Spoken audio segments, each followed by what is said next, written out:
لە ڕۆژی شەممە لەسەر هێڵی شەمەندەفەری ڕێۆ دە ژانێرۆ گۆرانی و سەمایەک هەبوو لەو دەمەی شەمەندەفەری سامبا دەست بە گەشتی ساڵانەی کرد. هەر ساڵ بۆ یادکردنەوەی ڕۆژی نیشتمانی سامبا شەمەندەفەرەکانی تایبەت ئیزگەی ناوەندی دوو برازیل لە ناوچەی ناوجێرگەی دەرەوەی ئۆسڤالدۆ کروز بەجێ دێڵن. ئۆسڤالدۆ کروز وەکو بنکەی سامبا دەبینێت وە گەشتەکەش وەکو ڕێز و ستایشە لە ئاوازدانەری سامبا کە 80 ساڵ لەمەوبەر هەمان جۆرە گەشتی دەکرد.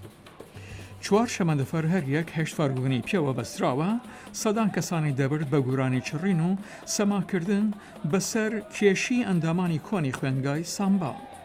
بۆ ئەوەی سواری ئەو شەمەندەفەران نەبیت تەنها پێوەستیت بەوە بوو 1 کیلۆغرام خواردن بدەیت بەو کەسانەی پێویستیانە.